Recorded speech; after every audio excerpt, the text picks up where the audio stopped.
support our tongue. You will never be the same. And with the full catastrophe, he didn't mean it was all bad. God that I worship has a way of saying, don't play with. I invite you to the dance with the Lord of the dance. God didn't call America to do what she's doing in the world now. Please dance.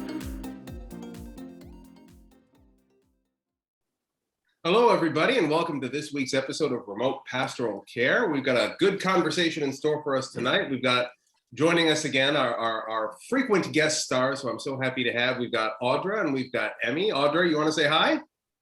Hi. And of course, we have Emmie, who is here as well. Say hi, Emmie. Hello. And honestly, I'm walking home from my car after a long day of working as a hospital chaplain, actually. And so, do you want me to introduce what that is now? Yeah, because I know we got some people who don't really understand what that is. So if you want to give us a quick expo on what that is, that'll be helpful. Absolutely.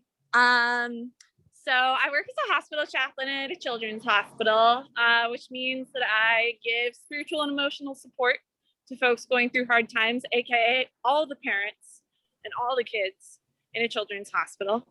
And I work in the intensive care unit and with the palliative care team. So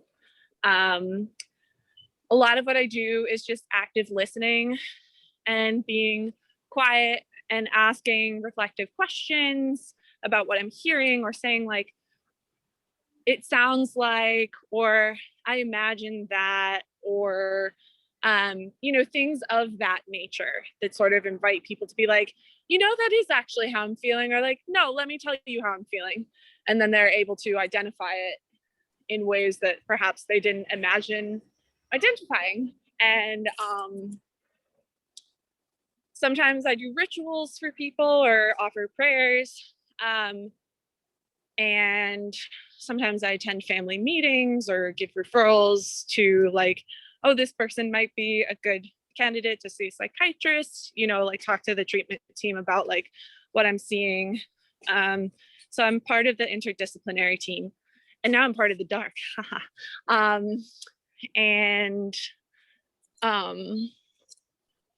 I serve folks of all faiths and no faiths. And I basically use some of the science knowledge that I have from back when I thought I was going to work as a doctor to triage in the charts a little bit. And then I also ask around sort of like who needs the most assistance right now. And then especially during the pandemic, staff have needed a lot of support. So I've been like just showing up a lot with like candy and like, how are you doing? I'm glad to see you today, and just like being very intentional, because in the past I used to think it was almost entirely, if not entirely, about the patients and families, and like, the medical team, they're just there. Now it's like these folks are more than a year into working during a pandemic. Children's hospitals didn't see the worst of things, thankfully, because kids in general don't get as sick from COVID as often. And so, but some of my children's hospital colleagues were thrown into adult ICU COVID scenarios and are still pretty scarred from it. And so there's just a lot of like leftover exhaustion and fear. And so a lot of it is just like me sort of showing up in like the everyday moments so that they trust me in the not everyday moments, like there being 6 deaths on the PICU last month, and like multiple of them being like sudden, unexpected, healthy kid went to not healthy kid in a hurry. Yeah. And so I love what I get to do. It is the hardest work, and it is, I think, really beautiful work. So. I would definitely agree. And you highlighted something, I think, inadvertently in what you were talking about that, we lost your video. Oh, there we go. Oh, yeah. Hello. So you highlighted something in what you were saying that kind of inadvertently reminded me of an experience that I had that I think speaks to some of the larger topics we're going to talk about today. For those of you who don't know, Emmie and I served together in our first chaplaincy rotation back in the day. And in those days, it was less about the individual areas like children's care and a lot about the trauma team stuff, because we served on the trauma team. And that was, well, traumatic, as one might guess. And what you reminded me of is there was an incident very early into my chaplaincy experience that I won't give a lot of details about, obviously, but it ended with the death of a child. And one of the things I most remember about that is the medical staff throughout were hardcore, stone-faced, compassionate, of course, but they were not in themselves, they were in the family. But what the family never saw was what happened when they left. And the whole just medical team just breaking down after that and just collapsing from the emotional weight of what had just happened. And that brings to mind, particularly as we're talking through this COVID situation right now, the issue of the people that we kind of think of as the scenery when we're talking about caring about other people, we're talking about mental health, medical health. Like it's easy for us to consider ourselves invested in a situation. It's easy for us to consider certain other people that we're close to as part of the situation. But when you get beyond a certain level, we start to see people as scenery. There was an article in the early days of cracked.com that described this as what they call the monkey sphere, which if you ever have a chance to hunt that down, I highly recommend it. It basically suggests that when you get beyond a certain level of people held in your head, everyone else becomes an abstraction. And we see this with a lot of our interactions in the medical field, the mental health field, and faith overlaps with a lot of these too. Like faith shows up in the medical field. Religion shows up in a lot of different places. And no matter what environment we're in, we bump into that sort of thing. We're going to get to the point where like I get introduced at all? Yeah. Go down. So what? Tell us more about you. Like we want to know you too. Okay, because this all started and everything, and you guys went off on the chaplain deep end here with pastoral care and everything. My name is Audra Warwick. I have a Bachelor of Science degree with biology being the main point, but I originally studied as a pre-med and had my emphasis in not just biology, but also psychology.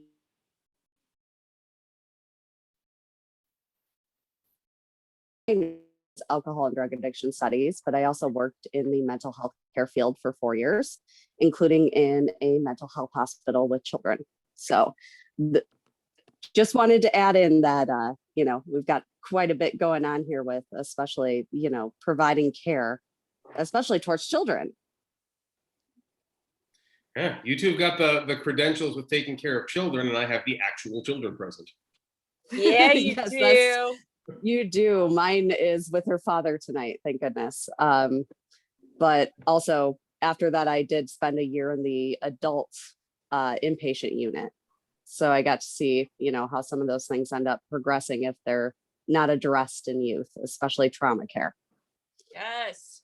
Oh, that's part of the reason I love working with kids so much, is that you have a chance to help people not progress to that point.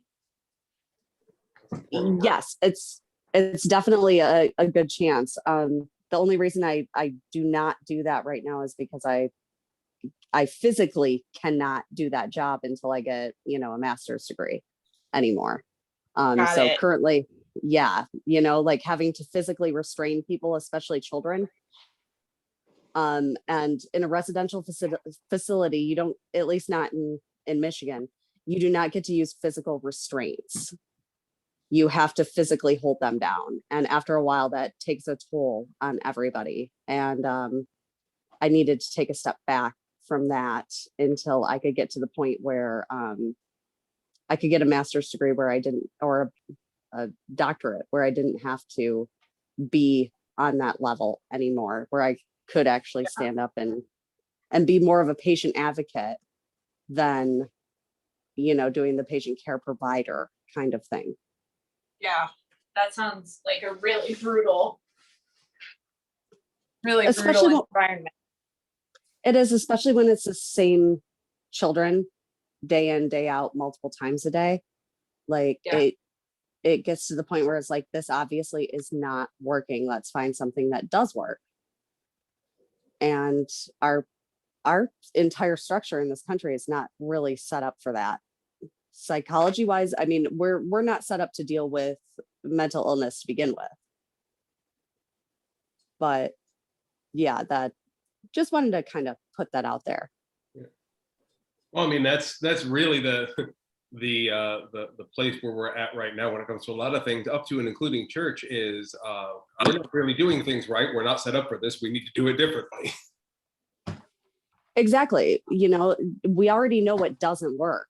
Mm-hmm. So let's experiment and figure out what does. Yeah. So, you know, and go ahead. I was going to say, we've got a lot of different things we can talk about. So do we want to kind of narrow ourselves down to one particular focus then today?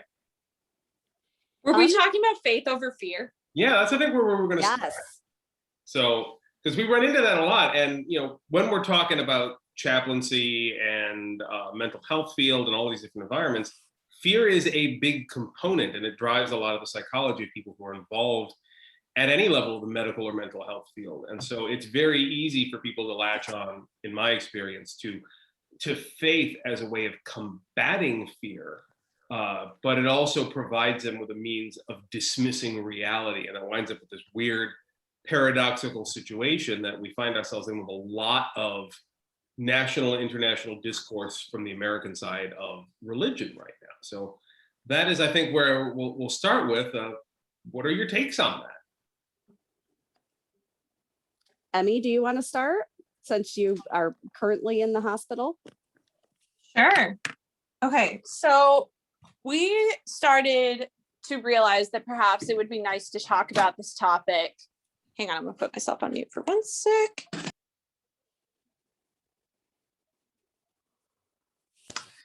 We realized it would be good to talk about this topic because we were talking about different people's responses to COVID.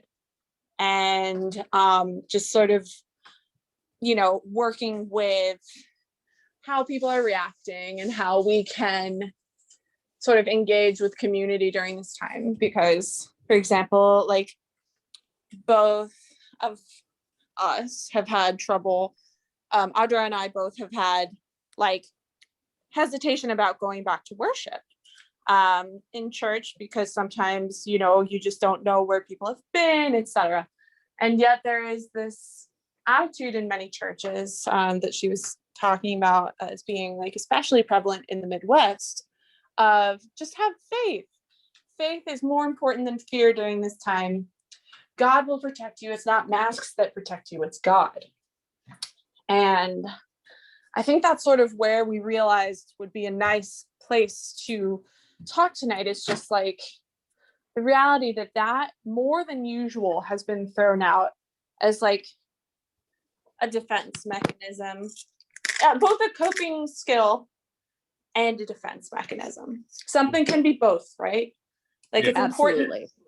It's important to combat nervous thoughts with hopeful things. And for many people, faith, whether it's faith in like the universe or faith in a particular God, like faith can be incredibly comforting.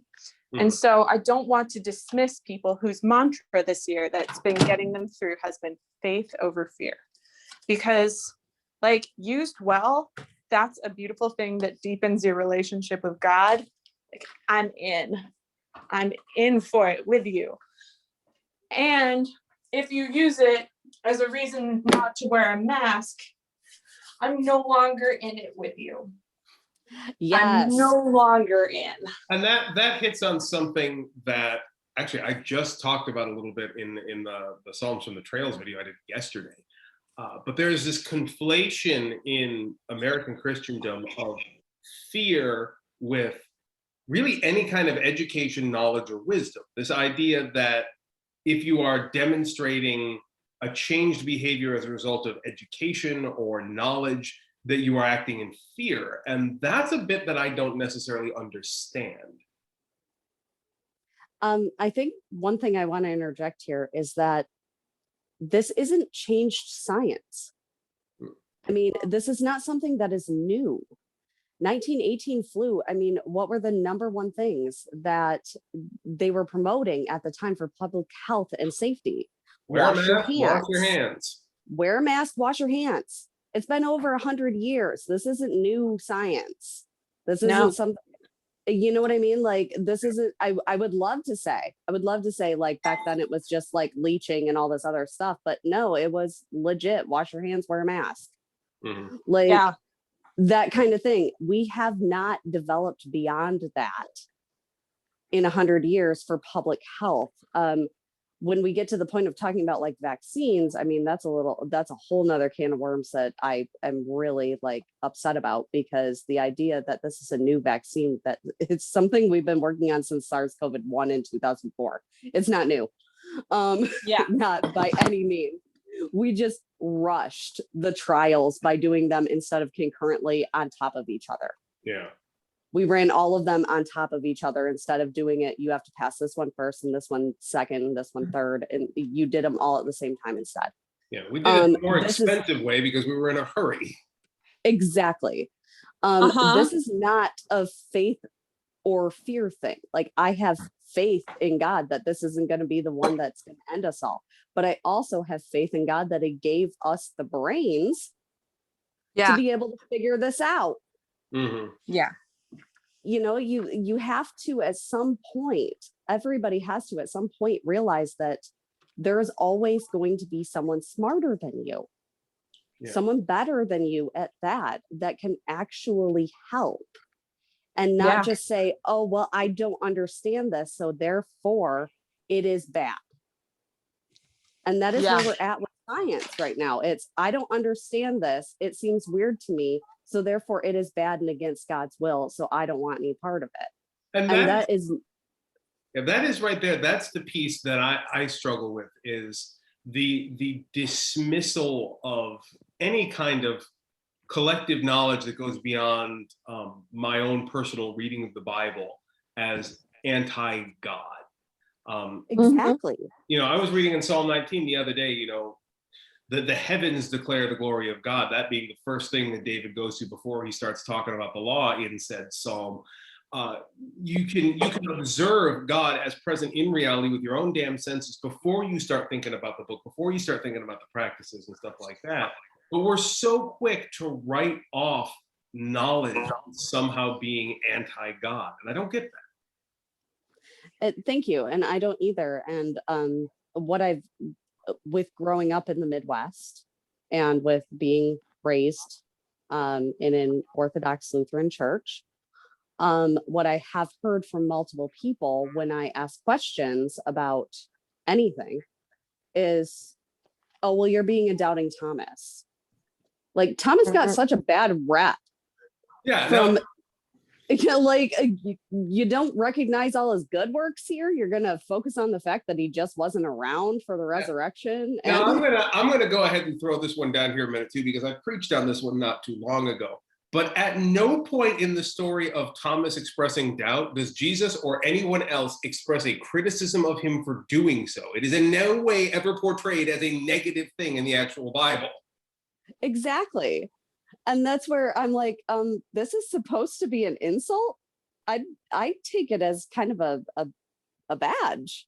Like, God gave me a brain. He gave me the intellect, the ability to do certain things. And right now, those things are kind of subdued because I'm not able to do them the way, you know, I don't have the avenue to do them the way that I would like to. But especially with a pandemic, like, the first thing I wanted to do was just go get a job at a lab as a secondary job, help with figuring all this stuff out, help run the tests, you know, just as a lab assistant. But I did not have the ability to do that. I did not have the time. And because my main job is just running overtime constantly, still is. And it's one of those things where it's like, I have the ability to help, but I physically, like, I can't, I'm impeded. Yeah. But then on top of it, having this idea that you have over half of this particular country thinking that this is a hoax, or it's something that's just going to go away, or that this is all false information or fake news or all of this stuff. And you're like, no, actually, this is something that's been warned about for decades. And this is not the one that's meant to end us all. This is the one that's meant to teach us how to prepare. And we're failing. Yeah. Now, before we delve too far into the shall we say the politicization of this particular issue for control purposes, Yeah, because that's what it is. yeah, because oh boy, we could spend a while talking about that. I want to focus back a little bit on that fear we were talking about. Now, Emmie, I'm going to go out on a limb here and assume, even though I can't see on your face because your video's back off again. I'm going to assume that you probably have a suitably edited and altered, of course, story or two of encounters you've had with that in your own work environment. Like I'm sure this is something you're seeing in patients, in families and stuff right now as a means of denying certain unfortunate realities. Yeah. I mean, it's always true for different illnesses, for different families. I think COVID has just made it more of a mantra for many people. And so I think, for example, I met with a mother today whose 2-year-old daughter is dying. And I was asking her sort of like, so who knows about how hard this is? Sort of just assessing her level of support. She's like, nobody. I'm always the strong one. They call and ask about her. They don't ask about me. And I was like, tell me a little bit more. Oh, and this includes her husband, by the way. The father of this child. What? And Yeah. so I said, would you talk to me a little bit more about why you think you wall people off? And she said, part of it is because I'm afraid people would think I'm less of a mother for being afraid rather than faithful. And I had to hold myself back. And I was like, do you think you could maybe have both? Must they cancel each other out? Like, because of course I needed to get it at the heart of things, which is like, that is actually a really disconnecting, unhealthy, harmful, painful thought. Yes. And like a potentially very painful reality, because I don't know how much that is actually true in her life. She could be fearing the worst and people would actually be better than she thinks. And yet it could be true in her life. She could mainly have people in her life who believe that any sense of fear is weakness. And weakness means that our faith in God is not very strong, doubting Thomas, doubting Teresa, whoever you are, like just, but it just like broke my heart to hear that. Yeah. And it was like, your husband doesn't even fully know how hard this is for you. The person you like go to bed with and vowed your life to and said in sickness and in health, and this is literally the epitome of in sickness because your baby girl is dying. Yeah, we see examples of this all the time. I have a colleague, or a former colleague of mine, who's dying right now. Comes from a very evangelical background and refuses to admit it because he's consistently saying, I have faith that the Lord will heal me, and I'm not going to accept that this is a thing. Yep. And that complete usage of faith as a tool of avoidance, but also as a means of walling yourself off from reality. It can be used as a defensive mechanism, but it also is preventative because it prevents you from, one, accepting the reality of what's going to happen and being able to emotionally prepare yourself and others for it. But two, it also blocks you from any opportunity to witness the divine in those moments. Mm-hmm. It's definitely a dissociative response. Yeah. It's something that out of trauma, your brain decides to make this disconnect of reality, because yes, it is comforting, but also you have this feedback mechanism that is built into your brain with neurotransmitters, where anything that is comforting automatically gives you a feedback loop with neurotransmitters. So it also feels comforting. So the more you do it, the more you feel comforted. And that is a very, very hard thing to break. And we see it not just with like what is going on right now with the pandemic, but we see it in a lot of other things too. It's really easy to dissociate when you're somebody that is, you know, a victim of trauma. When you're somebody who, you know, was raised with that, that's a real quick, easy, like your brain decides.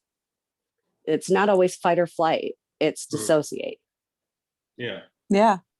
And then you have this thing going on, not just with the pandemic, but for a long time, people have used Christianity or different versions of their own faith, whatever it is, to decide on how they are going to do medical care, whether it's going to be, I'm not going to, you know, I'm going to do a DNR. I do not want, you know, a transplant. I don't even want, you know, a blood, you know, transfusion. I don't want things like that. And that's all well and fine if you're well informed, if you give an informed consent for that, but you still need to be informed.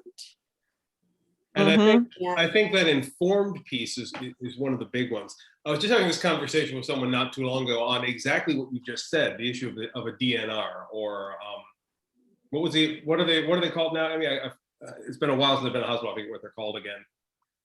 DNR, DNI, or like a MOLST or POLST form.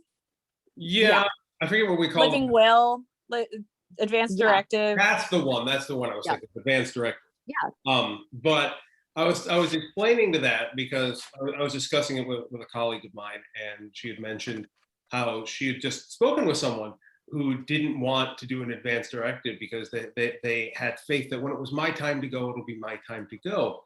And that was a decision that was based on faith, but it wasn't informed, because what the whole DNR advanced directive does is it establishes what you want so that you don't have that incredibly violent life-saving technique that is just brutal applied to you in the event that you're not going to survive anyway. Yeah. Yes, it also gives you the ability to have control. Yeah. Over palliative care for yourself. For example, like I've had a 5 wishes since probably 2008. It's a form of advanced directive since I took a college class in nursing. It was actually required that for us graduating that class, like us passing that class, we had to have an advanced directive. Yes. And so 5 wishes was the one that came up because, number one, you can buy them in bulk. They're fantastic for a lot of the states. Each states have their own rules, but you know, the state actually covers that. But it comes down to, what do you want your last moments to be like? Do you want to be surrounded by family? Do you want to be alone? Do you want to do this or that? What would you like? It like down to like, do you want music played? Like, what do you want done? Like every single thing is kind of covered. And I loved that. And nobody wants to, in their early 20s, think about, you know, the fact that they're facing mortality. But every single one of us does every single day. So if we're thinking of acts of God, things that could take us from this planet and then bring us into his world, we also need to do these things for our families in order to protect them, in order to prepare them, so they don't have to make these decisions. Yeah. I mean, that friend of yours who is saying my cancer will be cured is robbing his family of meaningful opportunities to say goodbye. And he is robbing himself of Mhm. meaningful opportunities to say goodbye. And he will push away all the people who Yes. come trying to do that. Mhm. Maybe he will change at some point. Maybe he won't. And yet, like, imagine trying to say how much someone has meant to you and then be like, oh, don't talk like that. That'll hurry it along or something like that. You know, you're trying to do something too. It's not just about the person who's dying.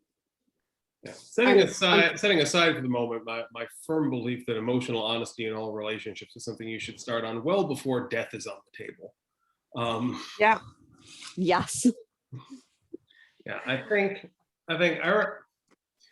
we think about these things and we wrestle with these things as if they are about us. And as with a great number of things in our lives, it's not actually about this. I remember sitting with someone talking about planning a funeral, and we were talking about it, and he had this, one of the other family members asked, well, what do you want your funeral to be like? And I remember the guy looked right at him and he said, I don't care. I'm not going to be there. Yeah. Yep. The funeral And is for the living. Right? And some people are definitely like that. I know exactly what I want my funeral to be like, provided the rules and regulations of the, government and state, including down to burial. Mm-hmm. Like I know exactly how I want it to be, and I want it to be a party. I want it to be a celebration of life. I want it to be something that is, you know what, if you have to lock yourselves in the funeral home for 2 days, like getting drunk on a keg and listening to a bunch of music that I loved, or like Freebird on repeat, I don't care. Like, I want you to have a good time and celebrate who I was.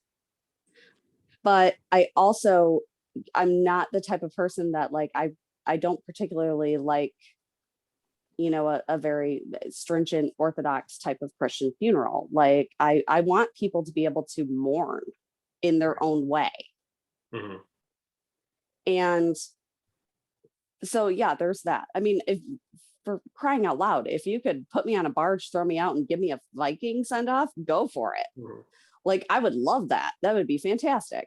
Yeah. But I actually wouldn't love it because I'd be dead, so I wouldn't really care. But in living right now, I think that would be great if you could do a green funeral where you actually completely avoid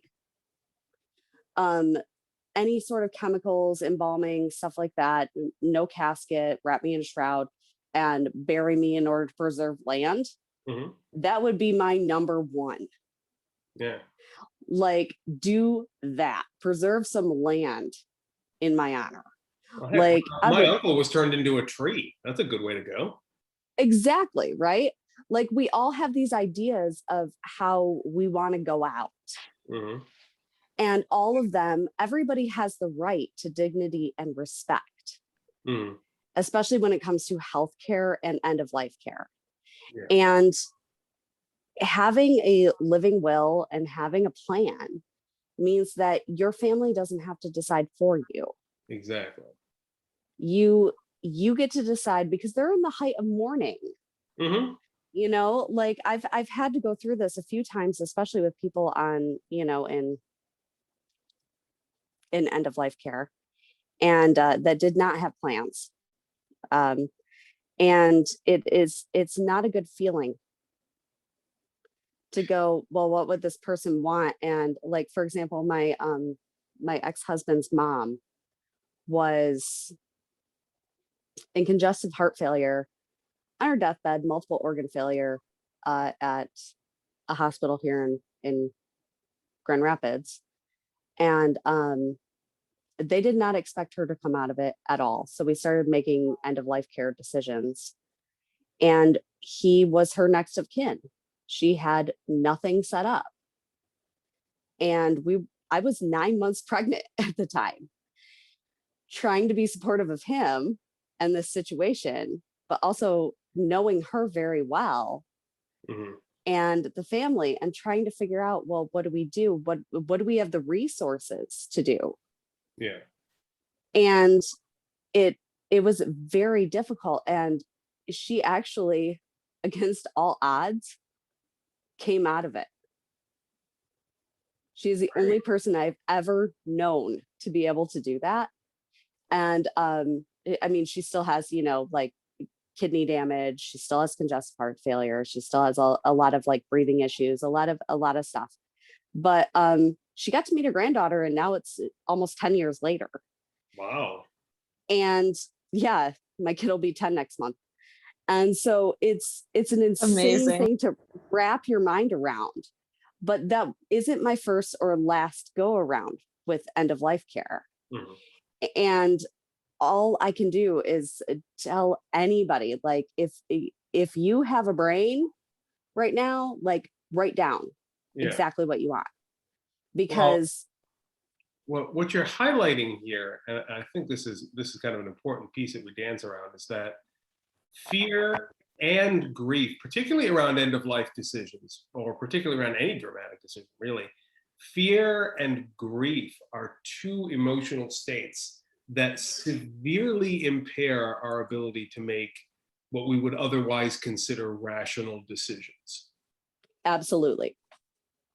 Now, I know from my own experience that Emmie, you bumped into this one from time to time, but we've all run into it. One of the things that I think about is, we talk about this in Audra, in your case, in the mental health field, Emmie, in your case, in the chaplaincy field. But what gets me is how this scales up and doesn't change when it does. We talk about fear and grief as things that impact our ability to make rational decisions. So fear of an impending death of a loved one impacts our decision and our ability to make reasonable decisions about their care. But we scale that up and say, okay, fear of, I don't know, climate change makes us have difficulty making rational decisions with respect to that. So that is one of those things that I think scales up very well. I don't know if you guys have encountered that on multiple topical levels before.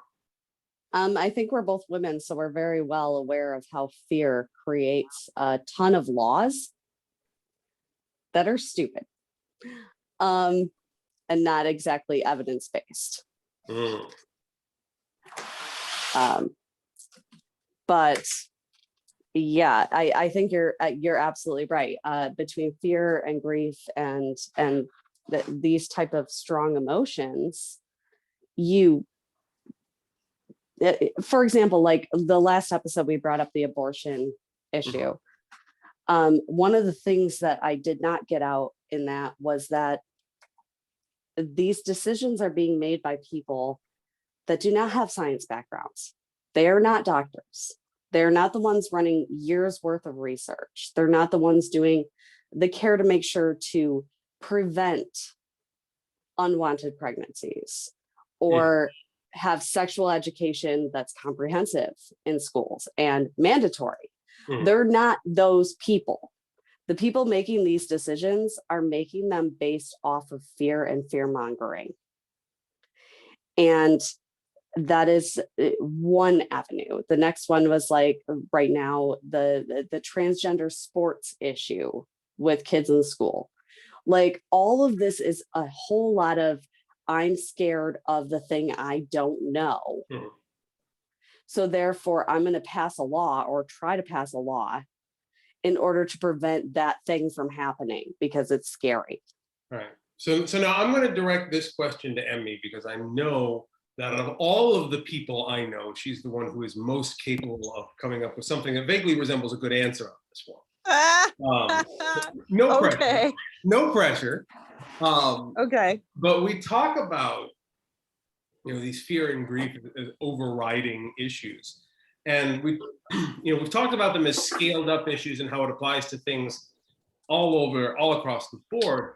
But if we scale it back down again and look at it, in a one-to-one situation, in a hospital situation, an end-of-life situation, or just in a difficult situation, how do we address fear in a way that is productive and not reductive? What I mean to say is in a way that helps people to move forward and not in a way that doesn't feel dismissive.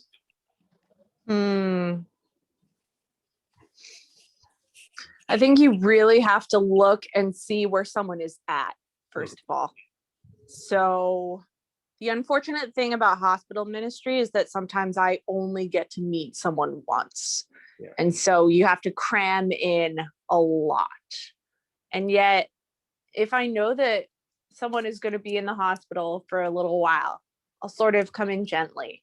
Like today with that mom that I was talking about, I eventually saw her looking really exhausted at the end of a half hour of talking about this. And I was like, how about I leave you to rest for today and we can pick it up tomorrow if you want?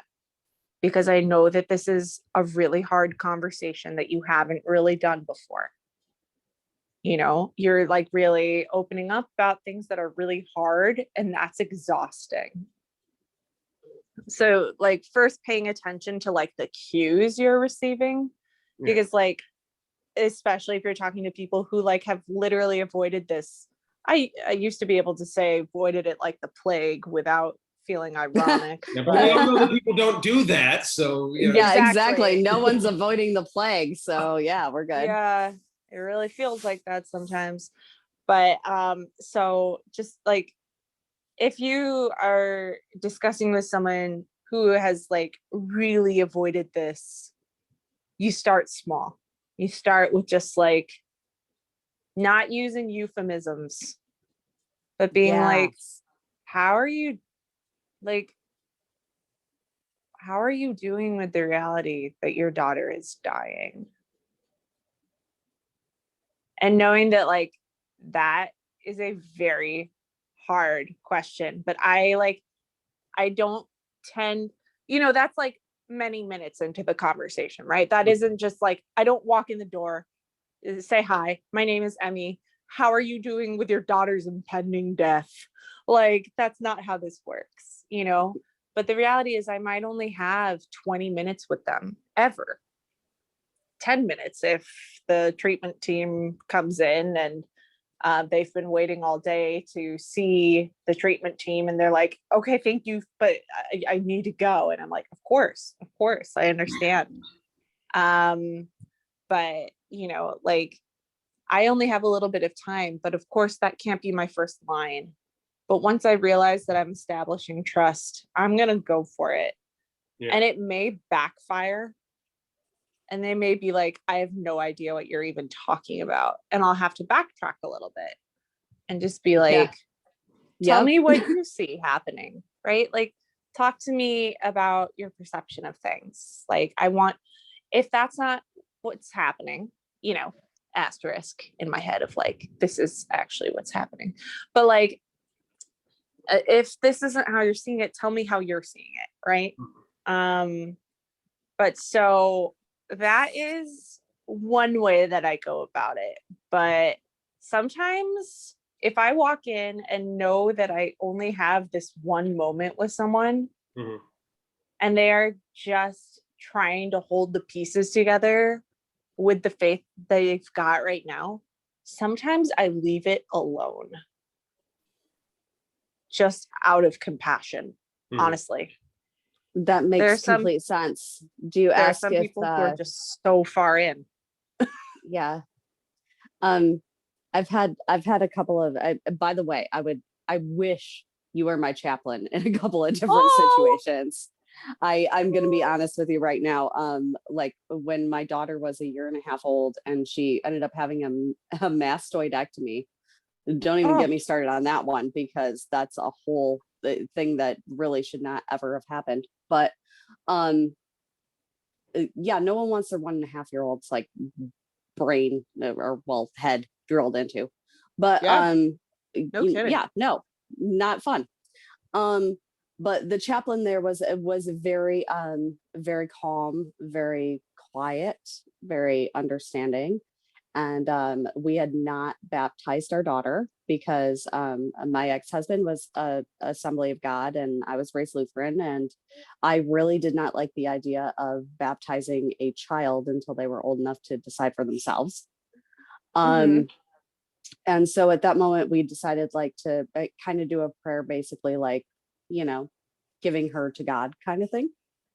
Yeah. It was a very, a very like a kind of like a dedication thing, just in case, Yeah. to have that kind of covenant over her.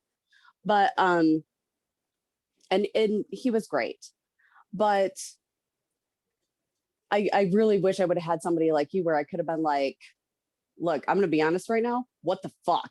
Like, Yeah. I've got a lot of stuff going on in my brain right now. I can't keep control over this. I've got a devout family going on. I got a lot of people calling my phone. I got my own stuff that's running through my brain, and I have no idea how to keep a handle over this. Can you just pray with me? Mhm. Yeah. Like that would have been lovely to have that. And it seems like you really were called to exactly what you need to be doing. I know she's awesome, and I'm gonna throw this out here, and I'm gonna say full disclosure. When it comes to the hospital chaplaincy stuff, I wasn't particularly good at that. It wasn't my strongest suit. But I take a certain amount of personal pride and pleasure in having coined what is my favorite term in pastoral care.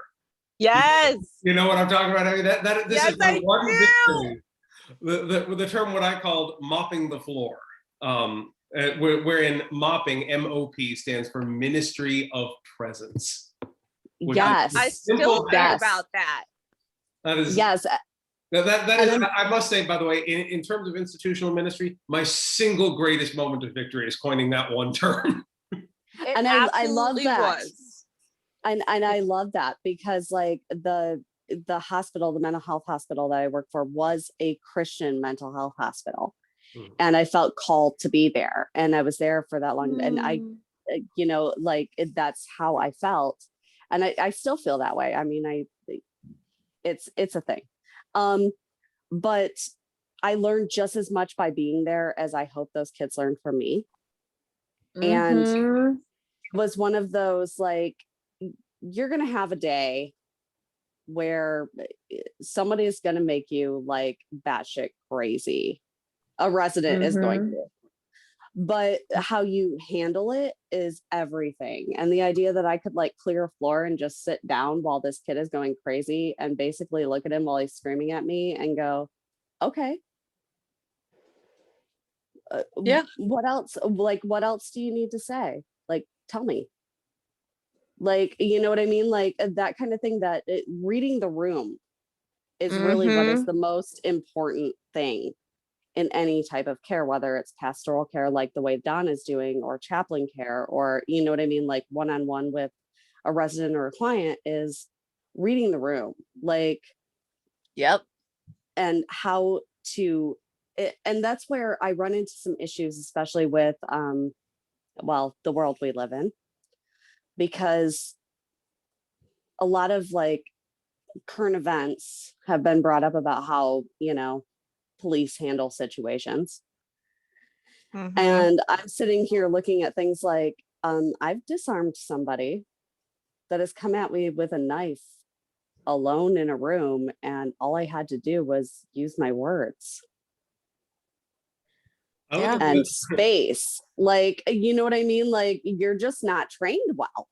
Yeah. Like, that's, in my mind, that's how that is. And it's really hard to get around certain things when it comes to current events, because I'm like, this is against every evidence-based like research and stuff we have done. But yeah, it really comes down to the fact, like, I love the way that you sit there and you read the room, you read each person, you read what's going on, you really address things in a way that is set for each individual person, because that's what it is. It's individualized care.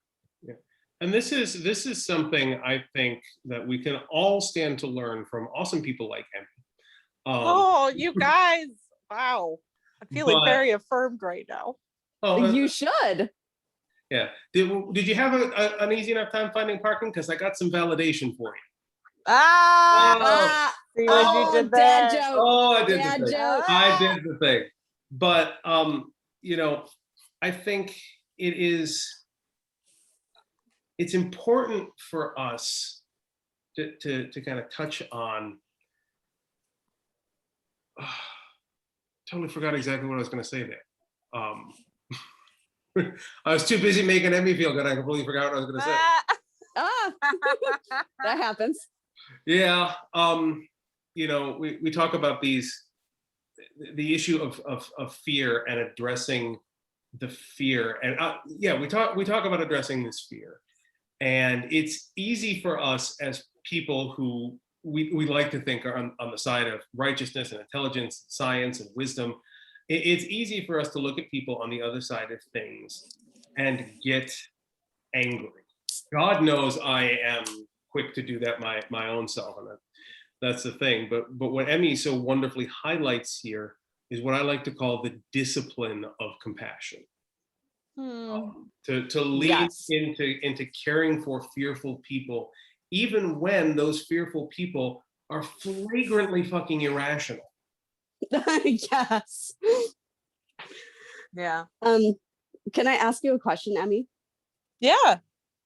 Do you, especially in your workspace, do you have something set up where they talk about caregivers fatigue? Yes. And about what you really should do, when it comes to that?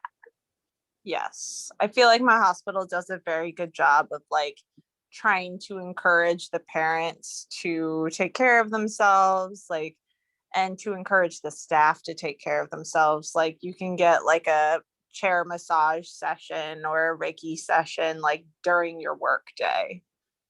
Okay, because I was concerned about it. I mean, don't get me wrong, I am very concerned about the patients and their family, but I'm also concerned about like you and the healthcare workers, because we always talk about burnout, but burnout is not necessarily the worst thing. The worst thing is caregivers fatigue, where you get to the point where you do not care anymore, because you run into a point where stuff in your life, your own personal life, has gotten to the point where you look at somebody else and you're like, oh, well, they don't have it as bad as I do. Yeah. So I don't care anymore. Or, you know what I mean? Like things like that, or you just have 0 spoons left to give. So I just wanted to make sure that that was something that you had, or you have access to. Yes. Thankfully, I've got a wonderful cloud of witnesses in my life, and I feel like my workplace does try very hard, because there was an increase in physician suicides over the last year. And I mean, at my own hospital, the adult hospital connected to it, one of the physicians jumped from the parking garage. Oh my goodness. So like it's very on the minds of people that like we need to take care of our people before they can take care of others. And also we should just care about people, not because they're there to take care of other people, but just because they're people. But I have a lot of feelings about like resilience being thrown around. Like, we encourage you to use a mindfulness app and then go into your 12-hour shift where all you're wearing is N95s and going into COVID ICUs. And I thank God that there's no longer a need for an overflow COVID ICU. Yeah. Well, these days at my hospital. At the risk of opening up 9 different fronts in conversation that'll keep this episode going into forever, I will say that one thing we do want to be wary of is the tendency that we find in capitalist societies to devalue human life unless it serves a particular purpose. And to remember to treat, even when we disagree with them, even when we don't like them, even when we think they're absolutely horrible, even when we think they're irredeemable, to stick to that Christian perspective of valuing all life as intrinsically valuable to us and to God, and not as conditionally valuable. Yes. And that's what I try to emphasize to the parents of severely disabled children is like, your daughter is loved by God. Yeah. She doesn't need to go to Harvard or even ever take a step or open her eyes or be able to grip your finger in order to matter. She is your baby girl. She is loved by God. Mhm. And that is what it means to be alive. To be alive is to be loved by God. It's Amen. not to be able to breathe. It's not to be able to have a heartbeat. Because I've since learned lots of weird things are true and you can still be alive. Yeah. Whether you want to discuss the definition of alive on like a, you know, philosophical Scientific level, yeah. Like we could go into it, but like to be alive is to be loved by God, Mhm. not to be someone who clocks in at 9 and clocks out at 5 and you matter because you did a service. Yeah. Like you don't matter because you contribute to society. You matter because you are. Exactly. And I Yeah, think, and you matter so- because you're there. yeah. Um, I think That's for this, sorry, I was going to say, I think for the sake of time, that might be the perfect note to end on is just a simple fact that everyone is intrinsically loved by God. I think that's the perfect spot for us to end on for time's sake, because Lord knows we could go on in a million different ways still, right? yes. oh, absolutely. But I think I look forward to the next. oh yeah, there will be many more. This series has taken off so well. Everybody seems to love it. I don't see us stopping this one anytime soon. Yay. Yeah, I like that. Well, I like having you guys here. You guys, this has been a wonderful conversation. I want to thank you guys both for being involved, even if I was the only weirdo with this video on. Weirdo. Yeah, it's late. I'm tired. I'm in my late. PJs.